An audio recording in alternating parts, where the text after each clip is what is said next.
everyone out there at Too Good Sports. Thanks for joining us. We're getting really close to the week till the NRL season kicks off. As excited as I am today, I'm joined by my good mate Greggy and Keith. How are you, boys? Good, mate. Very good. Yeah, good. Thanks, boys. Before we start, guys, really important to acknowledge that one half of the Gladiators passed away today. Really iconic image from him and Norm Provan. Sad day, Greggy.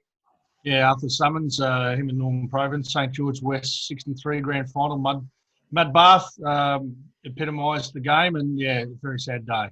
Yep. Alrighty. So let's rip into these 16. What do you reckon, Keith? Yeah, definitely, boys. So we're going to quickly run over over the ladder. I'll start off with you, Hamo. How do you think the Eels are going to go? That 2 wins so far.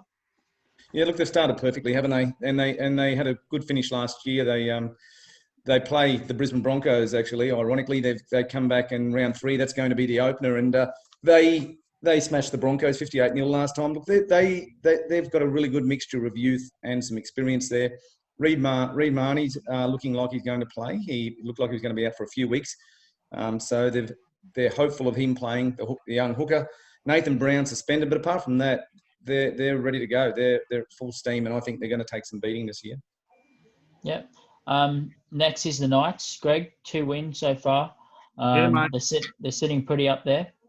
Yeah, I think they've done well this year. This was expected. They've taken years. They've got three times they came last in a row in 4 years.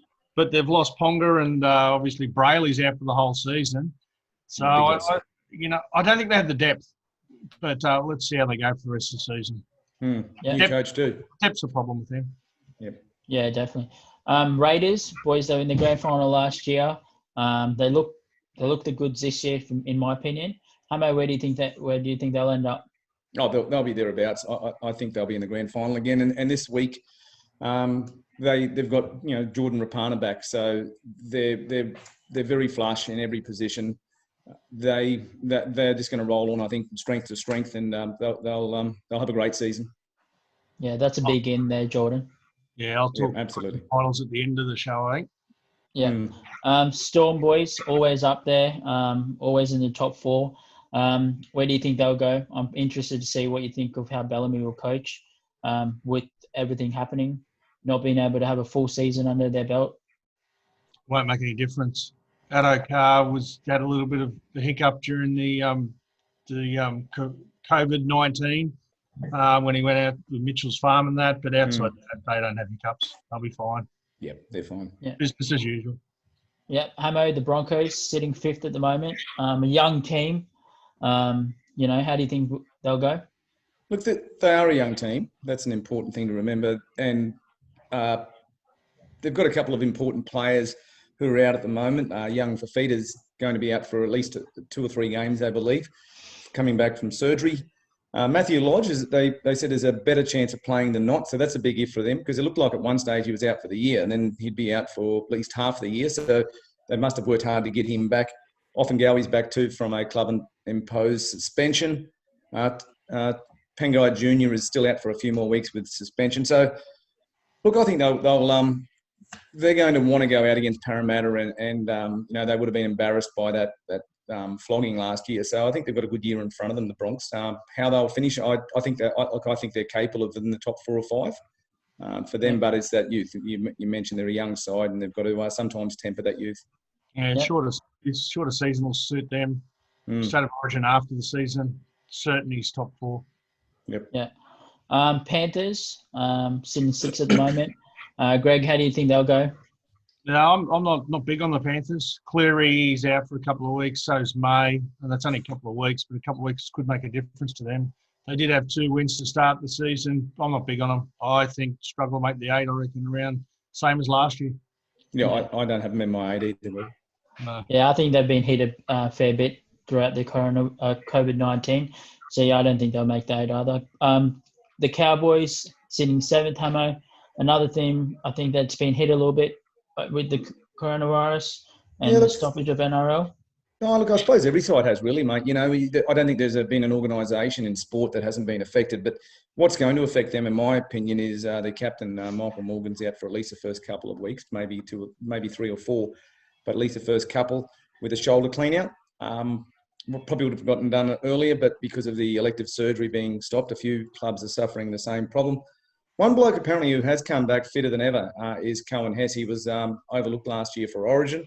He came along as the next big thing. You've got to remember he's only 23, but they said he's given up sugar and given up social media. He's come back. He's won all the skin fold tests. He's lost. I think he's down. His playing weight now is about 104 kilos compared to I think it was about 114 a little while ago. He said he was too heavy.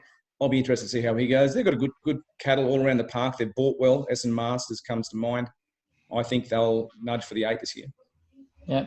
The next team, Rabbitohs, Bennett's come out and said that Latrell's going to play fullback, confirmed. So, Greg, how do you think they'll go, you know? Yeah, he'll say that no matter what he does. He's his players, he always has, always will. Latrell Mitchell will probably start at fullback. But they've got Alex Johnston there as well. They interchanged them during the games. First few games, they actually took Mitchell off. They've also obviously got problems there with Roberts is out. James Roberts is now out. So it's unfortunate. We wish him all the best from Two Good Sports. That does hurt them a lot with James Roberts being out. Just that guy who can break a game up. I think that South, I had them going reasonably well. They look clunky to me in the first 2 games. I'm not sold on South. Yeah, I'm with you. Yeah, I think they'll make the 8, but I think they might be cannon fodder. Yep. Yeah. West Tigers, boys, just sitting out of the 8 in the 9th position at the moment. Hamo, how do you think they'll go? What they have done, they've gotten themselves a very good young hooker who couldn't get a start, Harry Grant, who couldn't get a start at Melbourne behind the greatest hooker of all time, and young Brennan Smith, the New Zealand hooker. So that was part of that swap with the West Tigers, Paul Mavrovsky. I hope I pronounced that correctly.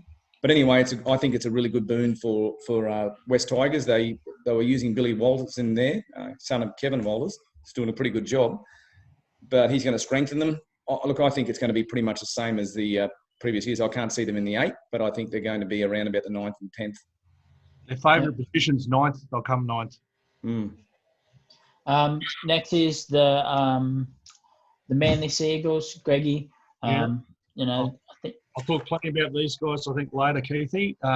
Just at the end, in summary, big year, huge year. Turbo, you were going to allude. Turbo's back, isn't he, mate? He's full on. He's right to go.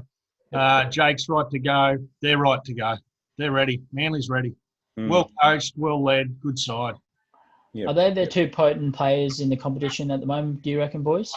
Just Jake's having them 2 both in the park at the same time? Jake's defence is unbelievable. Turbo's, he's brilliant. And Jake's also, we talk about his defence, his attack, he's a great offloader and he's got good pace for a big fella. Big year, Manly. I think there's big talk to the younger brother. His name escapes me at the moment. I think he's only 18. And they've come out, and said he's as good, if not better, than them. So there's a big chance he's in the top 30 squad. So he might even get a run this year. That's a big concern. Yeah. All right. Next, let's move on, boys, to the next team. We've got Sharks. Greggy, your favourite side. Hamo, where do you think they're going to sit? Look, I think they're going to be spoiling value, the Sharks. No one wants to play them in the first couple of rounds or the first round of the semis. I'm not sure if they're with the big guns and going to challenge for a really serious nudge at the top 4. But look, I think they'll be around there. I think they'll be around about 8th, 7th or 8th. They're spoilers. No one wants to play them, but I don't know how they're going to go this year. Losing, without Gallen for a full season will be interesting. We'll make out. Anyways, the biggest surprise so far, the Roosters sitting down at the bottom end of the ladder. I don't see that happening for too long, but Greggy, how do you reckon they'll go? Yeah, they'll only improve. We know that. They've got Josh Morris now, joins his brother Brett Morris. That makes 85 internationals in their squad of 17. Exceptional talent there. And, the sombreros, it's normal size. Everything looks good. They'll come up roses, but I think they might miss out late in the season. I've got a feeling that you every year you need to be on, and I've got a feeling the Roosters may not be 100% on this year. Yeah. Well, that target on their back gets bigger and bigger, doesn't it? Like teams have to lift to play them. And, I think it's gigantic this year, the target. I think it's too big for them. Yeah. The next team's in 13th at the moment. Greggy, your Dragons. What do you reckon, what's going to happen with the Dragons? Have you heard anything from Mary? It's giving you a phone call? Yeah, look, because they haven't lost in the last 2 months, I've heard he's got an 8-year extension. So that suits the Dragons, that 8-year extension. And that should take us through to the bottom 8 for the next 8 years. No, struggling. DeBellon's been big the last 2 years. It's been huge. I think it does affect them more than we thought. Bit of age in the, James Graham's bit older and, the same. They look tired the last couple of years, and I don't know how you can look tired the next couple of weeks. Hopefully they won't be. Backline, they don't sell me there in their backline. The centres, the wingers. No. You've got your finger on the pulse a bit more than me with the Dragons. Young Tristan Sailor, son of Wendell Sailor. Yeah. Does he feature in that side for you? Is he in your 17? He's pretty adaptable. He can play a few positions, can't he? Yeah, I think we talked off air a couple of days ago about the fact that in a 17 and with a rush comp like this, if they do happen to allow 5 players on the bench, they're talking about that. I'd have Tristan Sailor. Even with 4, I think you've got to be a bit inventive over the shorter season. He's got to be in the 17. Paul McGregor, everyone loves him. My big problem loves him as a person, but as a coach, my big problem is I don't think he's willing to experiment or give a young bloke a go as much as other coaches. Tristan Sailor has to be given a go. So does Saab, the young winger. Yep. All right, boys. The Bulldogs. They'll be down the bottom somewhere, won't they, Drags, in your opinion? Look, you've got to be. I mean, if Norman and Hunt fire, you've got probably the bloke in the top 4 in as far as hookers. Trent Merrin coming back's going to be interesting, Greg. I don't know. Look, going on previous years, it's hard with any confidence to go in and say there are certainty for the 8. That's for sure. Yeah. Let's move on. The Bulldogs, boys, sitting on 14th. They ended their season last year with a bit of a flurry, I guess, end of the season. So where do you think they're sitting 14th at the moment? They haven't won a game so far, but they did finish the season. Sorry, Keith. Yeah, they did finish the season pretty well. I think they won something like 6 of their last 8 games. 9, yeah. Yeah, and they really pushed for the they pushed for a semi-final berth. Obviously, they didn't make it, but they finished pretty well. I think the coach Dean Pay would have been very proud of the way they finished. They got Foran back by the look of it. For how long he's been really just had terrible luck with injury, hasn't he? I think they're still in a rebuilding phase. They've got some good juniors coming through, but I can't see it this year. No, backwards. Not backwards. Can't go back. I don't see them improving much, unfortunately. Yeah. Next team, guys, is the Warriors. I think out of all the NRL clubs, they've actually gone through a bit with the coronavirus, have to move from New Zealand all the way to Australia, which they've done. And as an NRL fan, really grateful that you're able to have 16 teams in the competition. Greg, how do you think they'll go? Yeah, the Warriors, I think we've talked off air again about the Warriors, and we said what a sacrifice they've made, and I think they've become everyone's second team. I think Hamo alluded to that another time. They've become everyone's second team in this situation. I don't see there being much depth in this team, unfortunately, and I can't see them threatening at all. I wish them all the best, but I don't see them as a threat. I agree, Greg. I think if things had been perfect, there was no such thing as COVID-19, and they obviously could, be at home with their families and friends when things were tough, I still wouldn't have had them in the 8. And it's probably, look, this can do a couple of things. It can galvanise them as a team and that give them that real pack mentality where they've got no one else but apart from each other. And who knows, stranger things have happened. But I think that it's just going to be a really difficult process for them, and it's going to make their year even harder. Yeah. Last, boys, the Gold Coast Titans sitting at the bottom of the ladder at the moment. They didn't have a good season last year. They've had a few problems off field. Hamo, how do you think they'll? Yeah, look, unfortunately, I can't see it being much rosier. Greg made a point last week. When you lose your second game by 40 odd, or you get 40 put on you, that's not a great start to the season. It's very hard to bounce back from that. They go in 0-2. they're every game now they're up. It's going to be difficult. They can't really afford to go out and start poorly like they have in the past. They've lost Callum Watkins, unfortunately, but I think their biggest loss is young AJ Brimson, and he was part of the Queensland squad last year. I think he was 18th man for 2 games or 19th man. He's going to be a loss, fractures in his lower back. They've got a good, willing forward pack. Keegan Hipgrave's back from multiple concussions.